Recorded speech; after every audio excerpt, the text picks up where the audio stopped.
Guys comic के एक और एपिसोड में आप सभी का स्वागत है। तो आज से कुछ दिन पहले थॉर लव एंड थंडर का जो टीजर रिलीज हुआ था उसे देखकर मेरी कुछ मिक्स्ड फीलिंग्स थी। मतलब मजा तो बहुत आया, लेकिन इसके साथ ही साथ ऐसा इनकम्प्लीट वाला फील भी हुआ। बट वो चीज अंडरस्टैंडेबल है क्योंकि मार्वल वाले doctor strange in the multiverse of madness की हाइप को कम नहीं करना चाह रहे, but on the other hand Thor की भी हल्की हल्की हाइप बनानी है, तो इसीलिए उन्होंने थोड़ा बहुत कुछ दिखाया और बहुत सारा कुछ भी नहीं। लेकिन इस चीज को लेकर हमारे मन में जो जिज्ञासा उत्पन्न हुई है उसका इलाज कौन करेगा?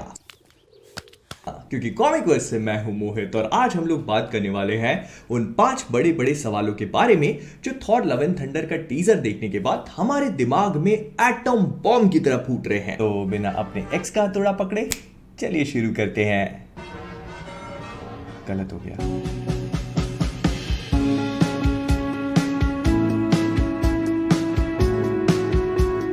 तो इस टीजर को देखने के बाद जो हमारे मन में सबसे पहला सवाल आता है वो ये है कि थॉर का एक सबसे इंपॉर्टेंट और इंटीग्रल पार्ट उसका भाई भ्राता लोकी किधर है? तो देखो, थॉर 1 से लेकर एवेंजर्स इन्फिनिटी वॉर तक हमें सिर्फ और सिर्फ एक ही चीज समझाई गई है कि थॉर और लोकी दो ऐसी बलाएं हैं जो एक दूसरे के पिछवाड़े के साथ एक दूसरे से जुड़ी हुई हैं, और इसीलिए अब इस मूवी में थॉर को बिना लोकी के साथ देखना थोड़ा सा अजीब लग रहा है। तो क्या सच में Loki Thor love and thunder में अपीयर ही नहीं होगा? तो देखो, आई पर्सनली फील कि थॉर लव एंड थंडर अपने आप में कॉम्प्रिहेंसिव मूवी है और उसमें लोकी की जरूरत नहीं है। जैसे फॉर एग्जांपल अभी तक थॉर के जितनी भी मूवीज आई हैं इंक्लूडिंग रैग्नारॉक, तो उन सब में कहीं ना कहीं लोकी की रिक्वायरमेंट थी, लेकिन इस मूवी की कहानी और सब कुछ अपने आप में कंप्लीट है। प्लस लोकी के शो में उसकी अपनी खुद की कहानी चल रही है, तो उसकी थाली ऑलरेडी भरी हुई है। ऐसे में अगर लोकी को वो टीवी वाला, मल्टीवर्स वाला और कैंग वाला एंगल छोड़ करके इस वाली मूवी में डाल देंगे तो वो चीज मेक सेंस नहीं करती। लेकिन इसका मतलब ये नहीं है कि लोकी इस मूवी में अपीयर ही नहीं होगा। एक आध सीक्वेंस ऐसी बनाई जा सकती है जहां पर लोकी को ये लोग डाल दें, लेकिन on the other hand I also feel कि थॉर और लोकी का जो अब ये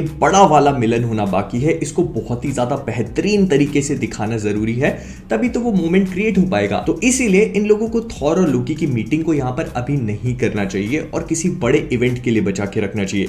हाँ, ऐसा टीज वगैरह जरूर कर सकते हैं कि थॉर वहीं पर खड़ा है, फिर लोकी आता है, लेकिन थॉर गर्दन घुमा के निकल लेता है और उसको लोकी के बारे में पता नहीं लग पाता एंड लोकी भी समाउ उससे कम्युनिकेट नहीं कर पाता। मतलब एवेंजर्स एंड गेम में वो स्टीव रॉजर्स और पेगी कार्टर वाला जो मोमेंट हुआ था ना, तो कुछ वैसा ही। फिर इसके बाद अगला सवाल ये आता है कि आखिरकार म्योनिर वापस कैसे आया? तो देखो, इस सवाल को लेकर मैंने अलग से एक वीडियो बना दिया था जिसमें मैंने अपनी अपनी थ्योरीज बता दी थी कि किसी और यूनिवर्स से आ सकता है, या फिर ये हो सकता है कि दूसरा म्योनिर फोर्ज किया जाए, या फिर ये हो सकता है कि ये वही पुराना वाला म्योनिर है जो जेन फॉस्टर की वर्दीनेस को देखकर एक बार फिर से जुड़ चुका है। एंड आई थिंक ये जो थर्ड वाली थ्योरी थी ये सही होती हुई नजर आ रही है, क्योंकि इस पूरे टीजर के एंड में जो म्योनिर हम देखते हैं वो टूटा हुआ है। मतलब ऐसे गोंद वोंद से जोड़ दिया गया उसको, पता नहीं कैसे। अब अपने को क्या पता है एमसीयू में कॉस्मिक फेविकॉल भी आता होगा। बस कर ले, ये किस कौन लिख रहा है? अभी फिर वही बात कर दी उस्ताद, तुम्हारा ही लिखा हुआ है। लेकिन सवाल ये है कि आखिरकार ये हुआ कैसे होगा? तो देखो, अगर हम लोग कॉमिक बुक्स के ज्ञान की वर्षा ऋतु के मौसम में उसके ऊपर बैठ जाए और आपके ऊपर ऐसे पेल दूं मैं थोड़ा सा ज्ञान, समझ भी नहीं आया क्या हुआ। मतलब मार्वल कॉमिक्स में थॉर का म्योनिर जो है वो सिंपल सा हथौड़ा नहीं है। उसको उठाने के लिए जो वर्दीनेस का एन्चैंटमेंट उस पे लगा हुआ है, तो वो इन अ वे एक सेंटिएंट वेपन है। मतलब उसका खुद का अपना दिमाग है और अपने अंदर उसने एक बहुत बड़ी कॉस्मिक फोर्स को कैद करके रखा है जिसका नाम है गॉड टेम्पेस्ट या फिर मदर टेम्पेस्ट या फिर मदर स्टॉर्म। और ऐसा कहा जाता है कि अगर ये अनलीश हो जाती है तो ये पूरे के पूरे यूनिवर्स और पूरे मल्टीवर्स को कंज्यूम करने की ताकत रखती है। मतलब आप लोगों ने फिनिक्स फोर्स का नाम सुना होगा, तो कुछ वैसे ही गॉड टेम्पेस्ट भी उतनी ही ज्यादा पावरफुल है। तो who knows, may be MCU में भी वैसा ही कुछ हो कि म्योनिर के अंदर गॉड टेम्पेस्ट हो और उसका भी अपना दिमाग हो जो वर्दीनेस को सेंस कर सके। एंड इसीलिए जब उसने देखा कि जेन फॉस्टर वर्दी हो चुकी है तो वो वापस से जुड़ी हुई हो और जेन फॉस्टर ने उसको उठाया हो। स्पीकिंग ऑफ विच, हमारा अगला सवाल ये है कि आखिरकार जेन फॉस्टर वर्दी कैसे हो गई? तो देखो, टू बी ऑनेस्ट इसका सही जवाब दे पाना थोड़ा सा मुश्किल है, क्योंकि हम लोगों ने मार्वल सिनेमैटिक यूनिवर्स में नैटली पोर्टमैन की जेन फॉस्टर को इतना ज्यादा देखा ही नहीं है। हमने थॉर 1 में उसे देखा था, उसके बाद थॉर द डार्क वर्ल्ड में, एंड उसके बाद उनकी जितनी भी अपीयरेंसेस हम लोगों ने देखी हैं वो इतनी सब्सटैंशियल थी ही नहीं, पुरानी फुटेजेस का इस्तेमाल करके बनाई गई थी। तो इसीलिए उनके कैरेक्टर पे इतना ज्यादा फोकस कभी हुआ ही नहीं कि आप ये जज कर पाओ कि वो वर्दी भी है या नहीं। बस हमें इतना मालूम है कि वो थॉर से बहुत ज्यादा प्यार करती थी और उसी के लिए वो एसगार्ड तक जाकर अपनी सासू मां मतलब थॉर की मम्मी से भी दोस्ती करने को तैयार हो गई। तो मतलब जिगरा तो था लड़की में, लेकिन वर्दीनेस होना थोड़ा सा अलग हो जाता है। तो अगर यहाँ पे भी मैं थोड़ा सा कॉमिक बुक्स का ज्ञान आप पे छिड़क दूं तो मार्वल कॉमिक्स में जेन फॉस्टर के वर्दी होने के पीछे एक बहुत ही सिंपल सा रीजन होता है और वो है उसका कैंसर। अब देखो, अगर आप ये सोच रहे हो कि मैंने यहाँ पे आपको बहुत बड़ा भारी स्पॉइलर दे दिया है, तो ये कॉमिक वर्स है, यहाँ पर मैं कॉमिक्स का ज्ञान पेलता हूं।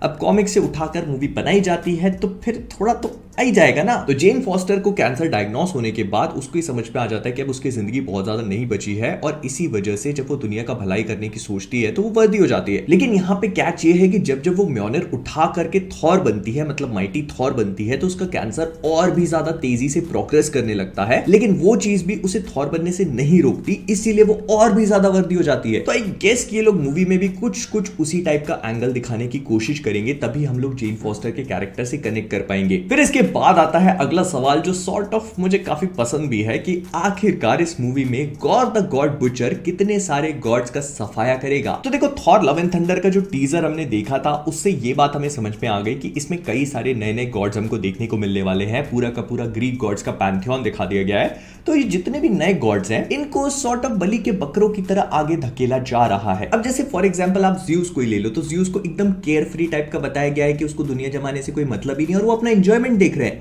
तो यहाँ पे अगर इस पूरी सभा में गौर आए और एक एक गॉड के काम डालना शुरू कर दे तो उसको कौन ही रोक पाएगा। लेकिन इससे भी ज्यादा इंटरेस्टिंग सवाल यह है कि क्या कहीं ना कहीं गॉर द गॉड बुचर की कहानी हमारे मून नाइट और उसके इजिप्शियन गॉड से कनेक्टेड होगी, क्योंकि हमने मून नाइट के एक एपिसोड में देखा था कि जितने भी एनीड्स जब समन होते हैं तो उसमें बहुत सारे गॉड्स मिसिंग रहते हैं। हालांकि रीसेंट एपिसोड में हमने ये चीज भी देख ली थी कि वो जितने भी गॉड्स हैं उनमें से 10 को तो इन लोगों ने वहां पर इंप्रिजन करके खिलौने बना करके पटक दिया है अपनी तिजोरी में। लेकिन फिर भी मून नाइट के अंदर इतने सारे गॉड्स को दिखाना और उसके कुछ ही समय बाद गॉर द गॉड बुचर जैसा एक विलन आना जो गॉड्स के काम डालेगा, ये चीज एकदम ऐसे कनेक्ट और जुड़ी सी फील होती है। और अगर मार्वल वाले इसको यूटिलाइज ना कर पाए तो बहुत बड़ी मिस्ड अपॉर्चुनिटी हो जाएगी। अब एनुबिस जिंदा होकर के भी मेरा क्या भला कर दे रहा है, तो गॉर द गॉड बुचर अगर आकर उसको पेल भी देता है तो मेरे को घंटा फर्क नहीं पड़ता।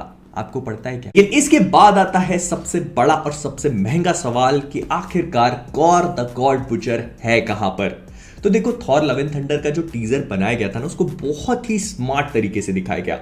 सबसे पहले इस पूरे टीजर में हमें happy and good vibes produce करवाई गई है, जिसे देखकर आपको ऐसा लगेगा कि कहानी में बहुत ब्राइटनेस है, बहुत चीयरफुलनेस है, सब चीजें खुशहाल तरीके से हो रही हैं। और इसीलिए यहाँ पे गौर की कोई जगह नहीं है, क्योंकि वो इतना ज्यादा डार्क और डेंजरस विलन है कि वो पहुंचते ही हर कहीं अंधेरा फैला देता है, एकदम काला अंधेरा। तो इसीलिए इस पूरे टीजर से गॉड को दूर रखना, मतलब उसका लुक भी रिवील ना करना, एक बहुत ही ज्यादा स्मार्ट मूव था। लेकिन आज के साथ मैं ये भी चीज बोलना चाहूंगा कि यहाँ पे मुझे बहुत ज्यादा कॉन्फिडेंस नहीं आ रहा है, क्योंकि जिस तरह से इस मूवी की पूरी वाइब दिखाई गई है, ब्राइट और कलरफुल, तो वो गॉर द गॉड बुचर के कैरेक्टर के साथ फिट नहीं बैठती। वो बहुत ज्यादा डार्क है, बहुत ज्यादा डेंजरस है, बहुत ज्यादा ब्रूटल है, बहुत ज्यादा सैवेज है। प्रोबेबली अभी तक हम लोगों ने जितने भी विलन्स देखे एमसीयू में, सबसे ज्यादा खतरनाक और सबसे ज्यादा सैवेज है वो। तो अगर उससे भी ऐसे कलरफुल वाइब्रेंट तरीके से प्रेजेंट किया गया तो वो बहुत ज्यादा अनफेयर चीज हो जाएगी, and I am not up for it. तो इसीलिए I have my fingers crossed और मुझे कहीं ना कहीं टाइका वाइटिटी पे भरोसा है।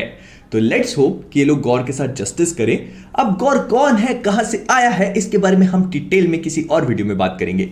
फिलहाल के लिए अगर आपको ये वीडियो पसंद आया हो तो इसको लाइक और शेयर कर देना। तो विद दैट बीइंग सेड हम लोग इस वीडियो को यहीं पे रैप अप करते हैं। लेकिन हाँ, मुझे ये चीज कमेंट्स में जरूर बताना कि आप लोगों के हिसाब से और कौन कौन से ऐसे सवाल हैं जो आपके दिमाग में घूम रहे हैं। उन सभी को हम लोग सवाल वर्स के किसी एपिसोड में कवर करेंगे। तो जाने से पहले कॉमिक वर्स से मैं हूं मोहित, सब्सक्राइब करना मत भूलना। मेरी गोकू की टी शर्ट आपको मिल जाएगी द कॉमिक वर्स क्लोथिंग पे, लिंक डिस्क्रिप्शन में है। Bye bye, tata, take care and as always keeping awesome. देखो देखो, खूब क्रिकेट देखो।